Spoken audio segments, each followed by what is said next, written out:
ہمارا آج کا جو موضوع ہے وہ ہے ذاتی اور اجتماعی نیکی کا تصور، اور اس میں خصوصاً ہماری جو نوجوان نسل ہے، یوتھ ہے، اس کے حوالے سے ہم بات کرنے کی کوشش کریں گے۔ پاکستان 22 کروڑ افراد پر مشتمل ایک ملک ہے۔ اس میں جو نوجوانان ہیں، جن کو ہم کہیں کہ 30 سال کی عمر تک کے جو لوگ ہیں، وہ ہیں 64%، جو 14 کروڑ۔ اس کو اگر ہم فردر ڈیوائڈ کریں تو 15 سے 29 سال کے جو لوگ ہیں وہ ہیں 29%، یہ 6.5 کروڑ لوگ بنتے ہیں۔ ٹھیک ہے، کسی بھی کمیونٹی میں، کسی بھی قوم میں یہ طبقہ ہوتا ہے جو افیکٹو ہوتا ہے، اور یہ اس کی رگے جان ہوتے ہیں۔ کچھ تو بچے ہیں جن کو بھی سمجھ نہیں ہے، اور کچھ اوپر چلے گئے اور اپنی عمر گزار چکے، اپنی توانائیاں خرچ کر چکے۔ ان میں یہ جو طبقہ ہے، یہ اصل میں ہوتا ہے کہ اگر یہ موبلائز ہو جائے اور اس کو درست سمت مل جائے تو پھر کسی ملک میں جو ہے وہ ترقی کا معاملہ ہو سکتا ہے۔ ہمارا جو یہ طبقہ ہے جو 29% ہے، 6.5 کروڑ لوگ ہیں، ایک اندازے کے مطابق ان میں سے 94% لوگ ایسے ہیں کہ جن کو کتاب اور لائبریری اویلیبل ہے۔ 94%۔ اگر انہیں کتاب اور لائبریری اویلیبل نہیں تو وہ جو الکتاب ہے اس کے ساتھ کتنے جڑے ہوئے ہوں گے، یہ آپ خود ہی اندازہ لگا۔ انسانوں میں جنرلی 2 مسائل ہوا کرتے ہیں۔ ایک مسئلہ ہوتا ہے کہ انسانوں کی، اس کو ہم کہتے ہیں محرومی، اور دوسرا مسئلہ ہوتا ہے گمراہی۔ محرومی کا علاج ہے بھلائی کرنا ان کے ساتھ، اور گمراہی کا علاج ہے رہنمائی کرنا۔ یہ 2 مسائل جو ان کو اگر 2 حصوں میں کیٹیگرائز کر لیں تو 2 مسائل ہیں، ایک محرومی ہے اور ایک گمراہی ہے۔ محرومی کا حل بھلائی ہے، اور گمراہی کا حل وہ ہے رہنمائی۔ بھلائی اور رہنمائی کا جو معاملہ ہے اس کو اگر اس طرح سے دیکھا جائے کہ مثلا بھلائی میں ریلیف کا کام ہے جی، بعض لوگ اپنے، بعض کمیونٹیز، جماعتیں، این جی اوز اپنا سارے کا سارا معاملہ جو بھلائی پہ لگا دیتی ہیں، ریلیف کا کام کریں۔ لیکن اصل مسئلہ کیا ہے کہ وہ کون ہے جو لوگوں کا بھلا نہیں چاہتا، یا غریبوں کو جو پیدا کر رہا ہے، یا مظلوموں کو جو پیدا کر رہا ہے، وہ کون ہے؟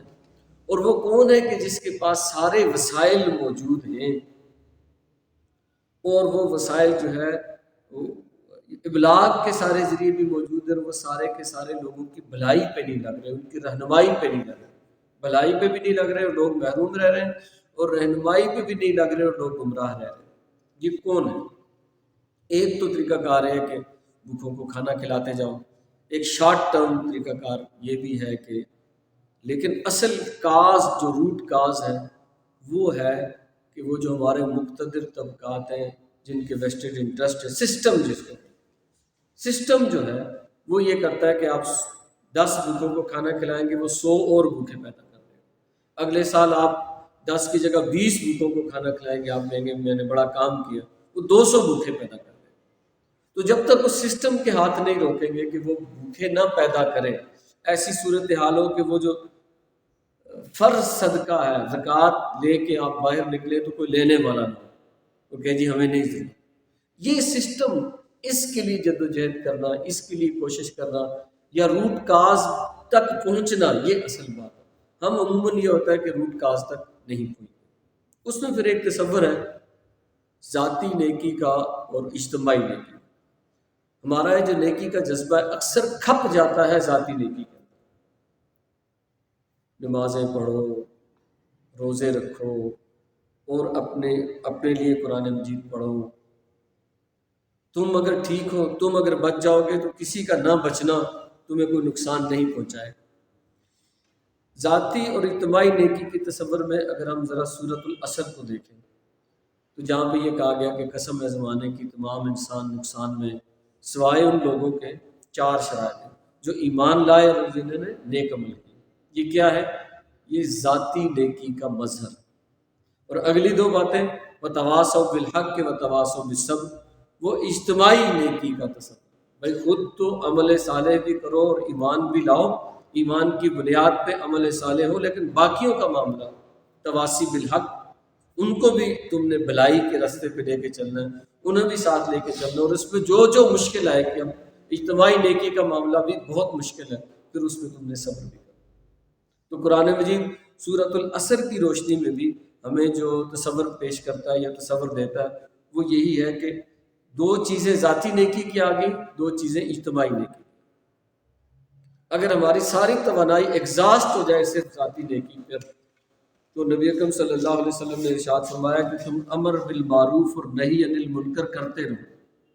اگر تم ایسا نہیں کرو گے تو اللہ تعالیٰ تمہاری دعائیں نہیں سنے گا. پھر فرمایا کہ تم امر بالمعروف اور نہی عن المنکر، یعنی نیکی کا حکم دینا اور برائی سے روکنا، یہ کرتے رہو. اگر تم یہ نہیں کرو گے تو اللہ تعالیٰ تم سے حق اور باطل کی پہچان چھین لے. پھر فرمایا کہ تم امر بالمعروف اور نہی عن المنکر کرتے رہو. اگر یہ نہیں کرو گے تو ایک وقت آئے گا کہ تم باطل کو حق اور حق کو باطل سمجھنا شروع کرو. اگر صرف ذاتی نیکی تک رہے، اجتماعی نیکی میں نہ آئے، امر بالمعروف اور نہی عن المنکر نہ کیا، تو تم سے حق اور باطل کی پہچان چھین لیں. لیکن پہلے سٹیپ میں تمہاری دعائیں قبول نہیں ہوں گی، پھر جو ہے وہ تم سے حق اور باطل کی پہچان اللہ تعالیٰ جو ہے وہ چھین لے گا. یہ بات یہاں تک جائے گی. سورۃ البقرہ کی آیت نمبر 177 ہے، جس میں اللہ تعالیٰ نے خود نیکی کا لفظ استعمال کر کے بتایا کہ نیکی کیا ہے. لیس البر ان تولوا وجوہکم قبل المشرق والمغرب ولکن البر من آمن. کہا گیا کہ نیکی یہی نہیں ہے کہ تم اپنا رخ مشرق یا مغرب کی طرف کر دو، اصل نیکی تو اس کی. اب یہاں سے نیکی کا ایک تصور شروع ہوتا ہے. ولکن البر، اصل نیکی تو اس کی من آمن باللہ، جو اللہ پر ایمان لایا، والیوم الآخر والملائکۃ والکتاب والنبیین. یہ چیز ذاتی نیکی میں آئے. اس کے بعد فرمایا وآت المال علی حبہ، اب دوسروں کے ساتھ بھلائی، وہ جو ہے محرومی کو ختم کرنے کے لیے بھلائی کرنا. وآت المال علی حبہ ذوی القربى والیتامى والمساکین وابن السبیل والسائلین وفی الرقاب. ایسے محروم طبقے، سائل ہیں، قیدی ہیں، مسکین ہیں، یتیم ہیں، تمہارے قرابت دار ہیں جن میں غریب لوگ ہیں، ان پر مال خرچ کرو، یہ ان کی محرومی کو دور کرنے کے لیے. اور پھر وہ اقام الصلاۃ و آت الزکوٰۃ، وہی بات کہ نماز کے ساتھ ساتھ وہ جو صدقہ ہے، جو فرض ہے زکوٰۃ، وہ تم ادا کرو.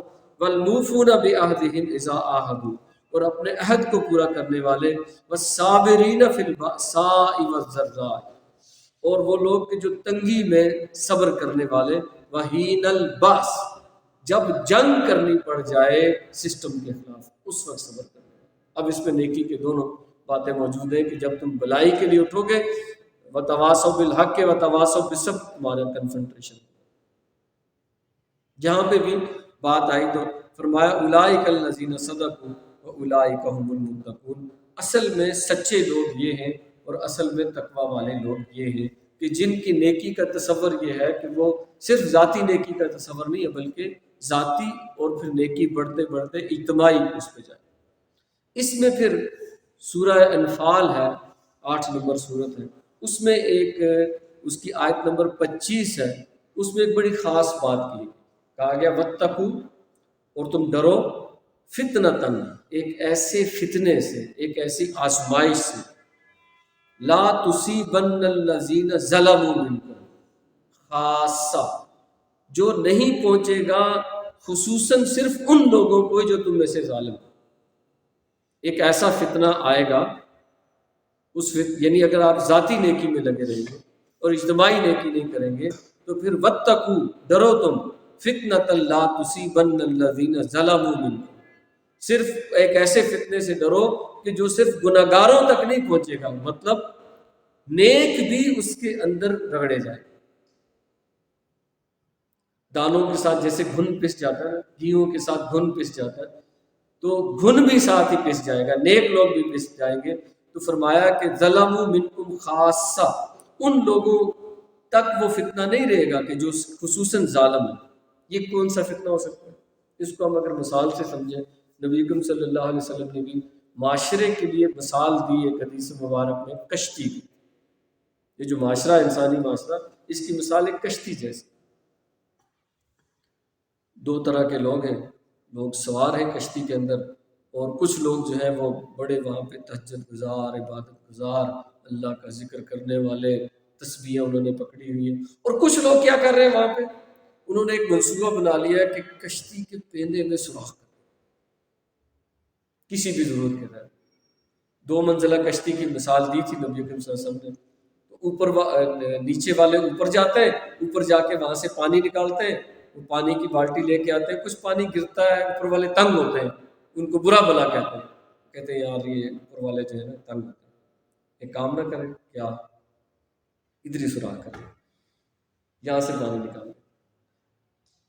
اگر وہ کشتی میں سوراخ کر لیں اور نیک لوگ اپنی عبادت میں لگے رہیں، ان کو منع نہ کریں، تو آپ کا کیا خیال ہے، نیک لوگ بچ جائیں گے؟ نہیں. یہ اس فتنے کا ہے کہ تم جس معاشرے میں ہو، اس معاشرے میں تم برے لوگوں کا، برائی کا بھی خیال رکھو اور اس کو پھیلنے مت دو. بھلائی کا کام کرو، اجتماعی کام کرو، ورنہ ایک فتنہ ایسا آئے گا، تم جتنے مرضی نیک ہو تم بھی ساتھ ڈوب جاؤ، تم بھی ساتھ جو ہے نا غرق ہو جاؤ اس فتنہ. وہ فتنہ یہی ہے کہ نبی اکرم صلی اللہ علیہ وسلم نے بھی کشتی کی مثال دے کے سمجھایا کہ معاشرہ کشتی کی طرح. اگر کچھ لوگ وہاں بیٹھے ہیں، وہ کہتے ہیں ٹھیک ہے کر لیں، تو ہم دیکھو کشتی میں تہجد بھی پڑھتے ہیں، ہم اتنا ذکر بھی کرتے ہیں، ہم اتنی تسبیحیں بھی کرتے ہیں، کر لیں تو بدماشوں کو جو کرتے ہیں کریں. انہوں نے تو کشتی کے پیندے میں سوراخ کرنے کا پروگرام بنایا، تو کدھر جائیں گی آپ کی نمازیں اور کدھر جائیں گے آپ کی تہجد؟ آپ کو نہیں روکنا پڑے گا، نہیں روکیں گے تو آپ بھی ڈوبیں. اس پہ کہا واتقوا، ڈرو پھر، فتنۃ، اس آزمائش سے، لا تصیبن الذین ظلموا منکم خاصہ، جو تمہارے اندر صرف ظالموں کو نہیں ڈبوئے گی، تمہیں بھی ساتھ لے کے ڈوبے گی. وَاعْلَمُوا أَنَّ اللَّهَ شَدِيدُ الْعِقَابِ، اور جان لو کہ پھر جب اللہ کا عذاب آئے گا تو بڑا سخت ہوگا. کن پہ آئے گا؟ جنہوں نے امر بالمعروف اور نہی عن المنکر کا کام چھوڑ دیا، جنہوں نے کشتی کے پیندے میں سوراخ کرنے والوں کو منع نہیں کیا، وہ بھی اسی کھارے پانی میں ڈوب کے مرے، انہیں بھی مچھلیاں کھائیں، وہ بھی غرق ہو جائیں. یہ ہے تصور، ذاتی نیکی کا تصور اور اجتماعی نیکی کا تصور. اسی معاشرے کی بقا کے لیے، اس کے زندہ رہنے کے لیے، اس کے چلنے کے لیے صرف ذاتی نیکی کافی نہیں ہوتی. اس میں ذاتی نیکی کی نفی بالکل نہیں، نفی نہیں ہے، آپ خود سیکھیں گے، لیکن اگلا سٹیپ ہے کہ آپ دوسروں تک اس بات کو پہنچائیں گے. کفر کے آگے، ظلم کے آگے، شرک کے آگے، جو بھی معاشرتی خرابی ان کے آگے روک بنیں گے، نہیں بنیں گے، کشتی ڈوبے گی تو آپ بھی ڈوب جائیں گے. یہ ہے تصور، جس میں یہ ہے کہ ہمارے محروم طبقات ہیں، خصوصاً نوجوان ہیں، ان کو کوئی ڈائریکشن نہیں ملتی، کوئی بتانے والا نہیں. نیک لوگ اپنی ذاتی نیکی میں لگے ہوئے، انہوں نے کونے پکڑے ہوئے، انہوں نے مسجدیں پکڑی ہوئی، بازار میں تو آتے نہیں. بازار میں تو دنیا دار اور گھٹیا قسم کے لوگ آئے نا، تو مسجد میں بیٹھیں گے، تو مسجد میں یہ والے لوگ نہیں جاتے. تو معاشرے کی کشتی کل نہ ڈوب، آج نہ ڈوبی تو کل ڈوبی. تو سورۃ العصر میں بھی 2 چیزیں ذاتی نیکی کی ہیں، 2 اجتماعی نیکی. اور یہ سورہ انفال کی آیت نمبر 25 بھی جس طرف اشارہ کر رہی ہے کہ دیکھو معاشرے کے نیک لوگوں، فتنہ ایک ایسا آئے گا تم بھی ڈوب جاؤ، تمہاری نمازیں تمہیں بچا نہیں سکیں، تمہاری تہجد تمہیں بچا نہیں سکیں، تمہاری ذاتی نیکی خواہ جتنے پہاڑ جیسی تمہیں بچا نہیں سکیں، جب تک کہ تم امر بالمعروف اور نہی عن المنکر نہیں کرو، آگے نہیں بڑھو گے تو تم بھی ڈوب جاؤ. اقول قولی ھذا واستغفر اللہ لی ولکم ولسائر المسلمین والمسلمات. جزاک اللہ خیر.